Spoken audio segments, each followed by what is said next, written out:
کہنے کو ایران پاکستان کے مقابلے میں ایک بہت ہی چھوٹا ملک ہے،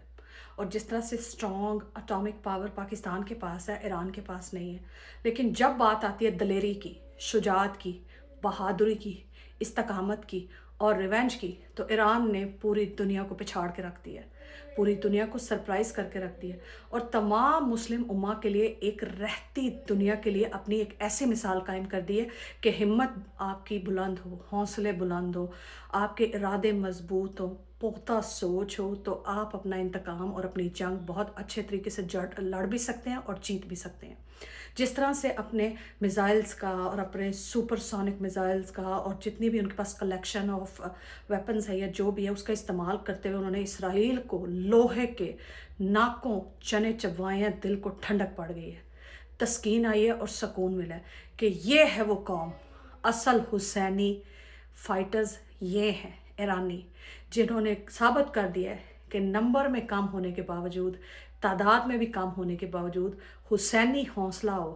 شجاعت علی ہو، شیر خدا والی، اور آقا نبی کریم صلی اللہ علیہ وآلہ وسلم کے امتی ہوں، تو فرق ہی نہیں پڑتا کہ سامنے اسرائیل ہے یا امریکہ ہے، پر خچے اڑا کے رکھ دیے ہیں۔ اور دنیا میں تمام ممالک میں اس بات پہ خوشی کا بھی اظہار کیا جا رہا ہے کہ جس طرح سے انہوں نے اسرائیل کو تن کے رکھ دیا ہے نا، مزہ ہی آ گیا ہے۔ دوسری طرف پاکستان ہے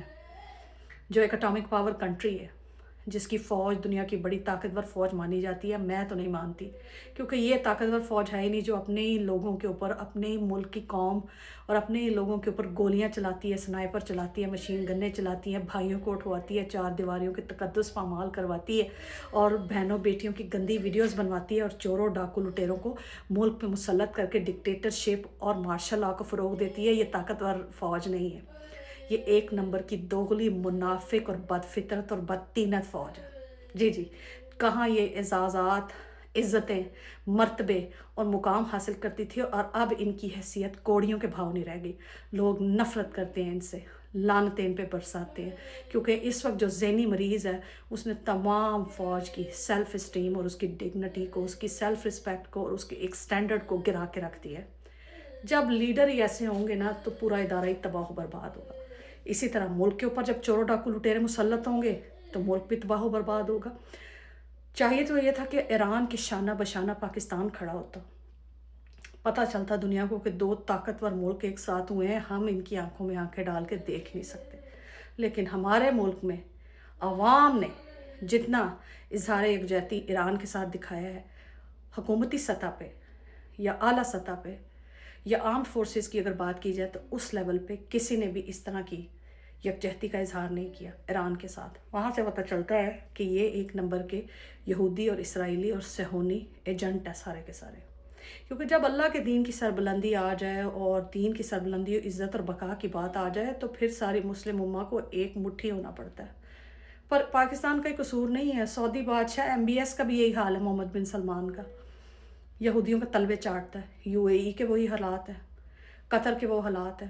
بحرین کے وہ حالات ہیں۔ سارے مسلم ممالک کے جتنے بھی یہ شاہی خاندان ہیں یا بادشاہ ہیں یا جو بھی ہیں، یہ سارے یہودیوں کے تلوے چاٹنے والی قوم ہے۔ ایرانیوں نے اپنی مثال قائم کیا، اور رہتی دنیا تک اگلے 100 سالوں تک ان کا نام سنہری حروف میں لکھا جائے گا، کیونکہ یہ نہ تو رجیم چینج کرنے دیں گے اور نہ ہی بیرونی ایجنڈوں کی بنیاد پر ملک کے اندر رجیم چینج ہوگی۔ آقا نبی کریم صلی اللہ علیہ وآلہ وسلم سنت اور دین پر مبنی ہی رجیم اس ملک کا حصہ تھی، ہے اور ہمیشہ رہے گی، جس کا ثبوت آپ اپنی آنکھوں سے دیکھ لیں all over the social media, کیسے وہ لڑ رہے ہیں اور بھیڑ رہے ہیں اور ڈٹ کے کھڑے ہیں۔ کاش آپ بھی اس طرح کھڑے ہو جاتے اور اپنی امت مسلمہ کے لیڈر عمران احمد خان نیازی کے لیے اس طرح باہر نکلتے، جس نے ایبسلوٹلی ناٹ کہا، جس نے اپنے اڈے نہیں دیے، جس کے دور حکومت میں ایک بھی خودکش حملہ نہیں ہوا، جس کے دور حکومت میں کوئی افغانستان کی طرف سے دہشت گردی نہیں ہوئی، جس کے دور حکومت میں کوئی سنائپر نہیں آئے، کوئی کلاشن کوفیں نہیں چلی، کوئی مشین گنیں نہیں چلی، کوئی تیزابوں میں باڈیاں نہیں گھلائی گئیں، کئیوں کے بھائی نہیں اٹھائے گئے، بہنوں کی عزتوں پہ ہاتھ نہیں ڈالا گیا، چار دیواری کا تقدس پامال نہیں ہوا، کوئی ایسی چیز ہوئی ہی نہیں، جس نے یونائٹڈ نیشن میں کھڑے ہو کے ایاک نعبد و ایاک نستعین کہہ دیا، جس نے ایران کو تسلیم کیا، جس نے کہا کہ فلسطین کو جب اس کا حق مل جائے گا تب اس کے بعد اسرائیل کو تسلیم کیا جائے گا، اس سے پہلے نہیں، اسی کو آپ نے ابھی تک باہر نکال پائے، جس کی آنکھ کی بنائی جا رہی ہے اور اس کی جو ہیلتھ ہے وہ ڈیٹیریٹ کر رہی ہے، اس کی ہیلتھ جو ہے اس کی سچویشن آہستہ آہستہ خراب ہوتی جا رہی ہے، اور یہ سارے یہودیوں کے ایجنٹ اس کو جان بوجھ کے قید تنہائی میں سالیٹری کنفائنمنٹ میں رکھے ہوئے ہیں کہ اس کو ذہنی تناؤ کا، جسمانی تناؤ کا،